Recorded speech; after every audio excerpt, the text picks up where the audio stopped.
Hello and welcome to the NextPowerUp review summary of Rise of the Tomb Raider. This is by Crystal Dynamics and it's the second in the series of the latest reboots of the Tomb Raider series.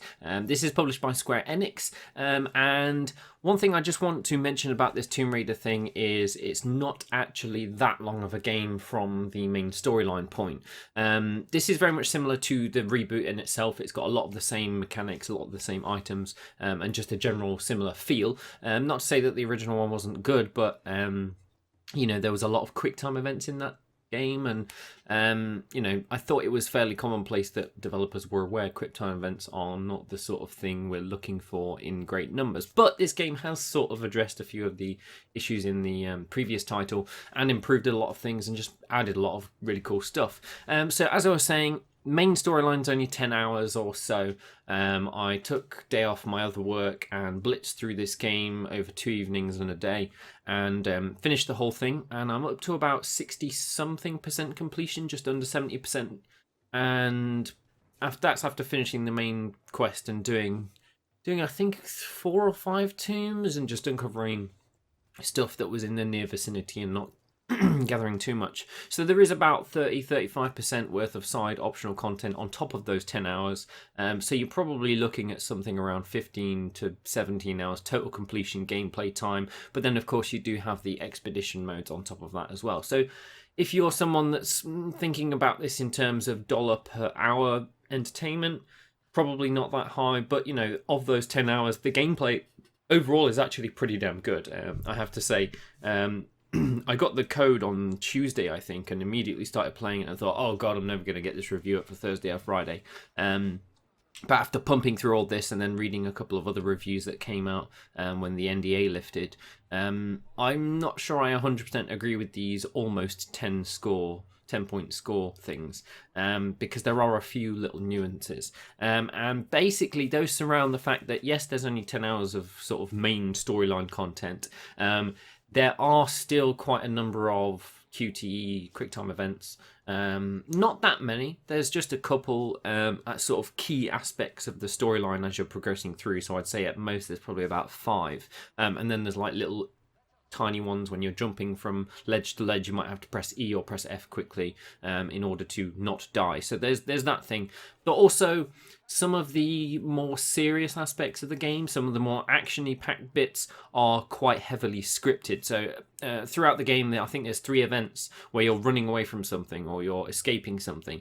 And all of those events, you just hold shift and run forwards and occasionally jump.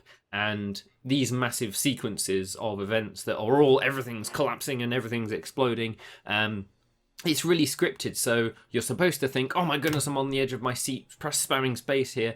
But you're not, because it's all so scripted and you're looking at it and you think, well, it's not really that hard to not die, so what's the point? And, you know, that really took away from the seriousness and from the sort of intensity of the game. So it is still quite heavily scripted, but fortunately these events aren't rife throughout the game like they were in the first reboot. So yeah, they still exist. Yeah, they're annoying and they take away, but they're not in massive quantities. So that's an advantage, at least. The other thing is the story. The first half an hour I spent with the game is sort of showing you how to do stuff, and throughout the first 2 or 3 hours you'll get flashbacks about Laura's childhood and her father and stuff like that, and you'll sort of slowly supposedly develop the story. Except what I found was in the first hour I made some predictions, and by the 10th hour all my predictions were correct, and throughout the game I saw a character and went, that person is going to be such and such, and I was right the whole way through. So the story is good. It's a nice, interesting story, and it's pretty engaging. There's a lot of well-developed characters, but it is quite predictable. So go in there, and I'm probably gonna end up spoiling the story for you simply by saying the first thing that comes into your head when you look at these characters is probably true. But that's it for all the negative side. I mean, they are some fairly obvious things, but for the most part, the game is actually really quite entertaining. I've been playing this game like solidly throughout Thursday today, and I've still been enjoying myself. First and foremost is the graphics are fantastic. I've got it on maximum settings. Couldn't play it on 4K because 4K performance is not fantastic on my hardware. There's no crossfire profiles, so unfortunately my 295X2 is all for naught. But there are SLI profiles, so if you're running dual GPUs from the NVIDIA camp, you will be best pleased. I heard there's a couple of performance issues with NVIDIA within the first couple of hours, maybe just the first day of launch, but they are being worked on, and the developer's been throwing out updates and patches like every single day since I got my review key, which is pretty good. It's nice to see that they're working on things straight off the bat. The other thing I wanted to mention in terms of the negative side is that the survival instinct is very much similar to, I can't remember what it was called in Hitman Absolution, but you had this button where it was basically an oh shit button, and if you were about to get caught, you could just press this button at the expense of this small amount of resource you had that would basically make you invisible and enemies wouldn't care about you or whatever. And survival instinct is sort of feels quite cheaty. Like this game is all about surviving, gathering stuff, hunting stuff, being silent and quiet or whatever, and it just feels like a lot of the exploration and a lot of the effort that is on the part of the player can be entirely negated with the Q button. So it is a little bit disappointing to see that survival instinct is so rife in the game, and the game is constantly saying, hey, you should use this, hey, you should press Q now, and we'll show you this thing right over there, go on, press it. That's a little bit annoying. So I would have preferred it if survival instinct was, it is optional, but I wish the game was less incessant on its use. So it's a little bit of an annoyance, but to be fair, if you're just a hardcore player, you're not going to press the Q button, and you're just going to find everything yourself, and you'll work out everything for yourself. It just seems a bit of a shame that you can constantly spam it, and it has this weird thing where you can press it and it won't fade as quickly one time, whereas another time you'll press it and it won't work. So I don't know, there's some weird stuff going on there. Difficulty progression is actually really quite good. You start off with this nice long tutorial that shows you how to do things, how to do tombs, how you're going to approach different stuff, the fact that you're going to unlock more gadgets, and so the progression is actually really quite fantastic. You start off with some basic stuff. You can upgrade that stuff. Those upgrades persist onto your next weapons that you equip, provided they have those upgrades available to them as well. And by the end of the game, you just have these masses and masses of guns and gadgets. Well, I won't say masses. You have like 3 or 4 different types of each gun: bow, pistol, shotgun, assault rifle or whatever, and you have plenty of different gadgets to play around with, like the ropes and the different style of arrows. There's just a lot of things to shuffle about and use, and you can of course switch between all of these different bows and arrows. None of them are particularly the best. They just offer different stats depending on what sort of playstyle you prefer.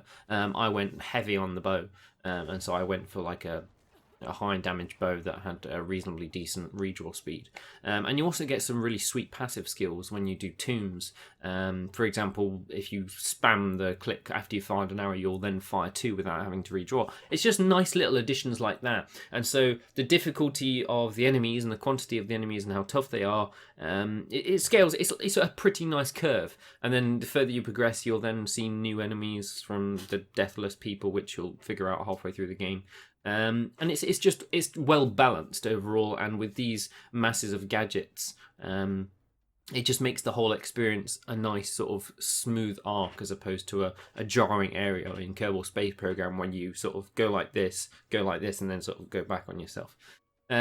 The other thing is there is tons of customization options, and a lot of it is for the action side, a lot of it's for the stealth side. So there's quite a reasonable amount of mix between action and stealth in this game. You obviously are, most of the time you're running around climbing things and figuring out paths to get different places, but also you'll be spending, I'd say it's about half and half. So you'll spend half of your time hunting enemies, or even animals if you're looking for their pelts, in stealth, whereas in other situations you are sort of forced to do the actiony things and not be a stealth bastard, which is quite cool. You'll often end up in these little gauntlets or areas where you'll be fighting off waves of enemies that are pretty difficult, and it sort of puts you into a situation where you have to use all of these different things that the game has given you at your disposal, and says you can't just use that one thing throughout the whole game, please use these other things, which some people might not like, but I think it's just a nice way of expanding the player's sort of fence so that they don't just sort of clog up into one thing and just stick to that one thing. Because it's not really that fun if you just use one thing throughout the entire game. I found myself using the shotgun, the AK, the pistol, 2 different bows all the time, because they all had reasonably good uses, each to their own. It was just nice to switch about.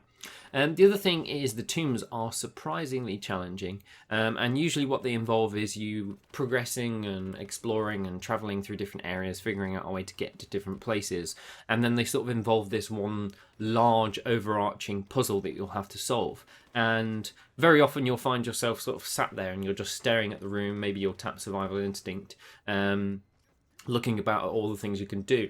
And they are quite difficult, so you can't just immediately go in there and solve things. But they're always, for me, there was always a moment where I would sit there and I'd think, oh, how am I going to do this? And then it would just click. And it was a really great feeling to go, yes, I figured out how to solve this puzzle and unlock the tomb. And now that I've done that work, all that effort has paid off because I'm now getting this awesome passive, or I'm getting parts for this awesome extra weapon. The other thing is there's tons of optional content, which is part of the tombs. The tombs are optional content. The coins are optional content. Challenges are optional content. The expeditions are optional content. There's loads and loads of stuff. If you're either if you finish the game and you want to get some more for your money, then there's plenty of stuff that you can roam about and do. Or if you're just sort of trying to take a little break and make yourself have more things to play with throughout the storyline. There's tons of optional stuff to do, many hours, and a lot of it actually feels nice. Like most of the optional content either unlocks parts of weapons, gadgets which you might find useful in order to get to more optional content, or even parts of a weapon. Oh, I've already said that.